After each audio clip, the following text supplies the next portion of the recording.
Good morning साथियों, Saraswati career point में आप सभी का स्वागत है। डेली करंट अफेयर्स हमारा डेली सीरीज। आई होप कि आप सभी लोगों के लिए ये सहायक सिद्ध हो रहा होगा और उम्मीद करता हूँ कि आप लोग इसे लाइक और शेयर भी कर रहे होंगे। और आपसे अनुरोध भी करता हूँ कि अपने नियरेस्ट फ्रेंडों को भी शेयर करें ताकि उनको भी अपने तैयारी में सहायक मिले, ठीक है। और जो भी पढ़ाया जा रहा है उनके लिए भी सहायक सिद्ध हो। चलिए शुरू करते हैं आज का करंट अफेयर। कोरोना से मुक्त होने वाला पहला केंद्र शासित प्रदेश कौन सा बन गया है? तो ये अंडमान निकोबार द्वीप समूह। कोरोना वायरस कोविड-19। कोरोना वायरस की शुरुआत चीन के वुहान शहर से हुआ था। वुहान से फैले कोरोना वायरस से होने वाली बीमारी को कोविड-19 का नाम दिया गया है। वुहान कोरोना वायरस को सार्स-कोव-2 नाम दिया गया है। अंडमान निकोबार द्वीप में पिछले 6 दिन से कोविड-19 का एक भी नया केस या मामला नहीं आया है। हाल ही में अंडमान निकोबार द्वीप समूह को कोविड मरीजों की संख्या शून्य होने के साथ ही देश का पहला कोरोना मुक्त केंद्र शासित प्रदेश बनाया गया है। अंडमान निकोबार द्वीप के ये भारत का एक केंद्र शासित प्रदेश है, जो बंगाल की खाड़ी में स्थित है। 1 नवंबर 1956 को स्थापना हुआ था। राजधानी पोर्ट ब्लेयर है। उपराज्यपाल हैं DK जोशी, देवेंद्र कुमार जोशी। ये उत्तराखंड मूल से हैं, ठीक है। ये प्रथम नौसेना अध्यक्ष थे उत्तराखंड से। अंडमान निकोबार द्वीप समूह के उच्च न्यायालय का नाम है कलकत्ता उच्च न्यायालय। सेलुलर जेल ये अंडमान निकोबार द्वीप समूह में है। अंडमान और निकोबार द्वीप समूह में जो एक सबसे ऊंची चोटी है, अंडमान निकोबार द्वीप समूह की सबसे ऊंची चोटी है, उसे सैडल पीक कहा जाता है। ये एग्जाम में पूछा गया क्वेश्चन है, ठीक है। इसकी ऊंचाई है 732 मीटर।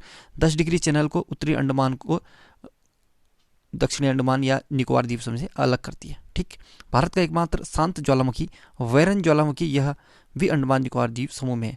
अंडमान निकोबार द्वीप के 3 द्वीप का नाम बदला गया है। वो तीनों द्वीप हैं रॉस द्वीप, इसके जगह पर नेताजी सुभाष चंद्र द्वीप के नाम से जाना जाएगा फ्यूचर में।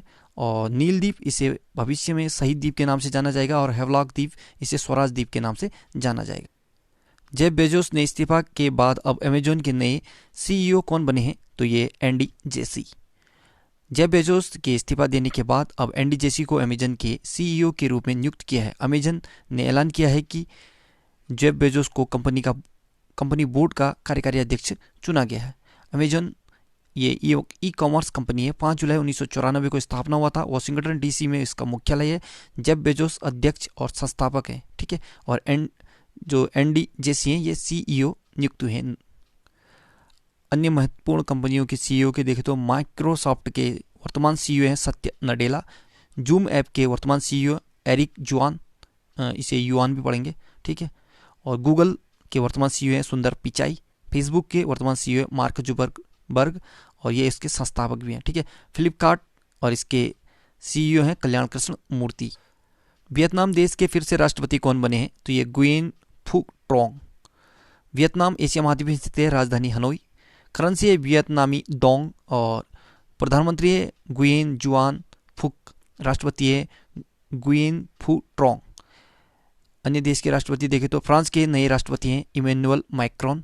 मॉरिशस के नए राष्ट्रपति हैं पृथ्वी राज सिंह रूबन। और ट्यूनीशिया के नए राष्ट्रपति हैं काइस सैयद। और वेनेजुएला के नए राष्ट्रपति निकोलस मादुरो। ब्राजील के नए राष्ट्रपति जेयर बोल्सोनारो। ऑक्सफोर्ड ने किस शब्द को Oxford Hindi word of the year 2020 के रूप में नामित किया है? तो यह आत्मनिर्भरता। ऑक्सफोर्ड ने आत्मनिर्भरता शब्द को 2020 का Oxford Hindi word of the year घोषित किया है। प्रधानमंत्री नरेंद्र मोदी ने कोरोना वायरस महामारी के दौरान आत्मनिर्भर भारत का नारा दिया था और उन्होंने भारतीय अर्थव्यवस्था, समाज और व्यक्तिगत तौर पर लोगों को आत्मनिर्भर बनने पर जोर दिया था, ठीक है। साल 2020 में सबसे ज़्यादा इस्तेमाल किए जाने वाले शब्दों में आत्मनिर्भरता भी शामिल रहा है, जिसके उपलक्ष्य में ऑक्सफोर्ड ने आत्मनिर्भरता शब्द को 2020 का Oxford Hindi word of the year घोषित किया है। टॉप 5 जो वर्ड हैं उनमें देखें तो डिक्शनरी.com ने पेंडेमिक शब्द को वर्ड ऑफ द ईयर 2020 यानी 2020 का वर्ड ऑफ द ईयर चुना है। डिक्शनरी.com ने पेंडेमिक को, ठीक है। और मेरियम वेबस्टर ने पेंडेमिक को ही चुना है। कैम्ब्रिज डिक्शनरी ने क्वारंटाइन शब्द को वर्ड ऑफ द ईयर चुना है। और कॉलिन्स डिक्शनरी ने लॉकडाउन शब्द को वर्ड ऑफ द ईयर 2020 चुना है। और ऑक्सफोर्ड ने आत्मनिर्भरता शब्द को 2020 का Oxford Hindi word of the year चुना है, ठीक है। तो याद रखना, ऑक्सफोर्ड ने आत्मनिर्भरता को, कॉलिन्स डिक्शनरी ने लॉकडाउन को, कैम्ब्रिज डिक्शनरी ने क्वारंटाइन को, और मेरियम वेबस्टर ने पेंडेमिक 2020 और डिक्शनरी.com ने पेंडेमिक। ठीक है, तो मेरियम और डिक्शनरी.com ने ये पेंडेमिक शब्द को चुना है। भारत के किस पड़ोसी देश ने 4 फरवरी 2021 को अपना 73वां स्वतंत्रता दिवस मनाया? तो श्रीलंका ने। भारत का पड़ोसी देश श्रीलंका 4 फरवरी को अपना 73वां स्वतंत्रता दिवस मनाएगा। और भारत 15 अगस्त 1947 में आज़ाद हुआ और इसके 6 महीने बाद यानी 4 फरवरी 1948 को श्रीलंका आज़ाद हुआ। और इस दिन को श्रीलंका में ध्वजारोहण समारोह, नृत्य, परेड और प्रदर्शन के माध्यम से मनाया जाता है।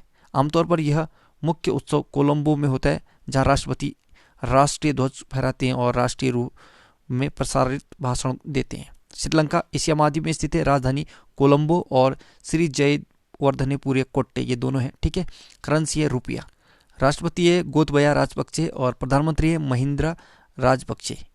इंडिया और श्रीलंका को पाक स्ट्रेट नामक जल संधि अलग करती है। ठीक, the little book of encouragement पुस्तक लॉन्च हुई है। यह पुस्तक किसने लिखी है? तो ये दलाई लामा ने।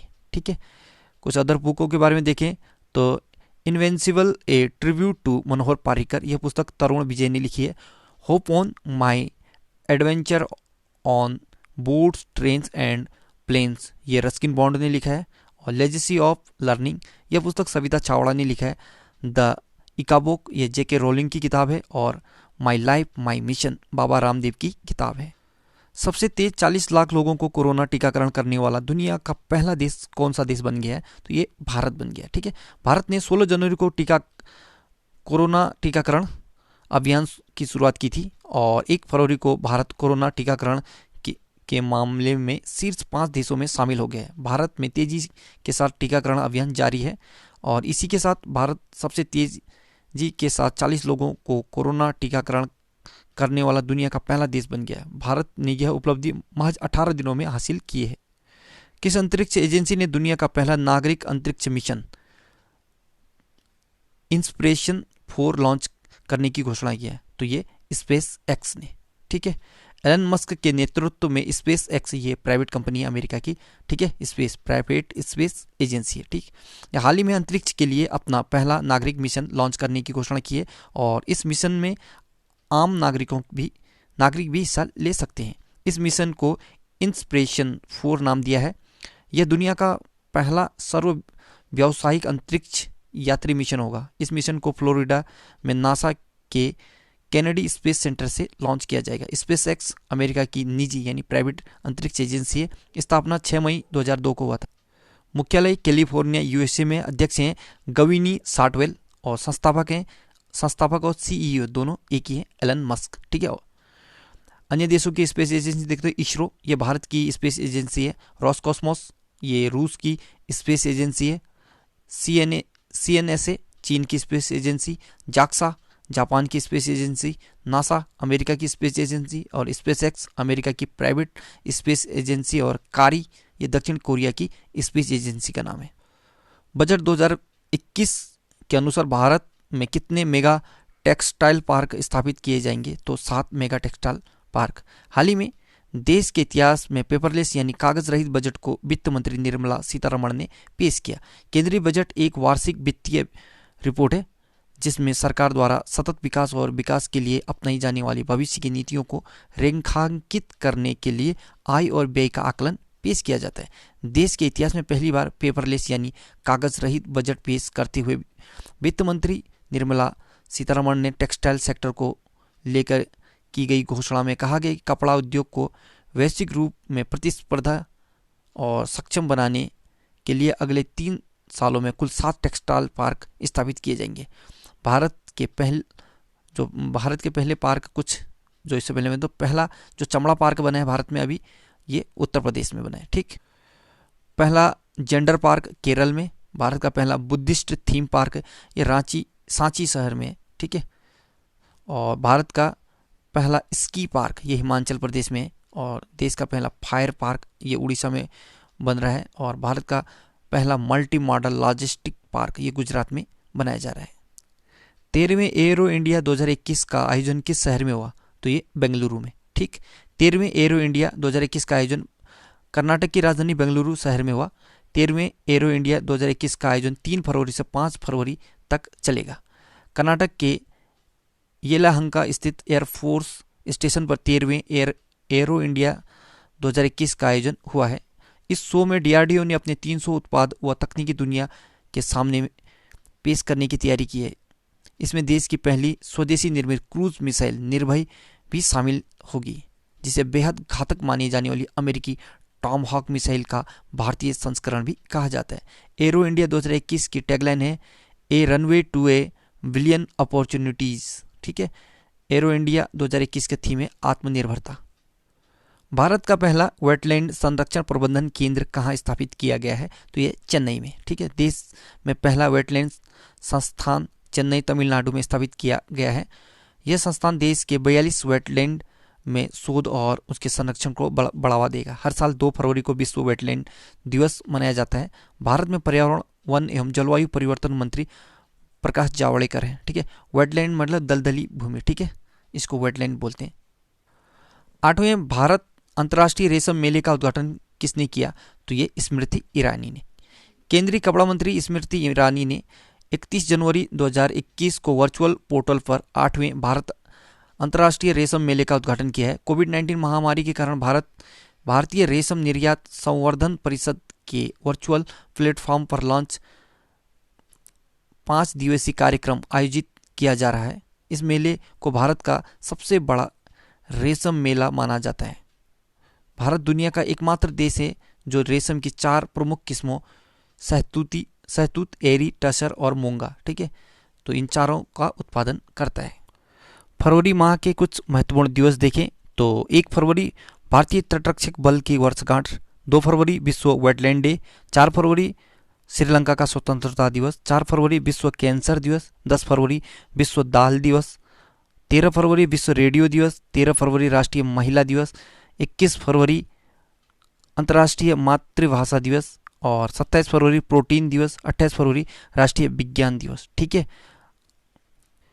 याद रखना अंतर्राष्ट्रीय महिला दिवस 8 मार्च को होता है और राष्ट्रीय महिला दिवस 13 फरवरी को होता है। ठीक, थोड़ा कंफ्यूजन वाला है, इसे याद रखना।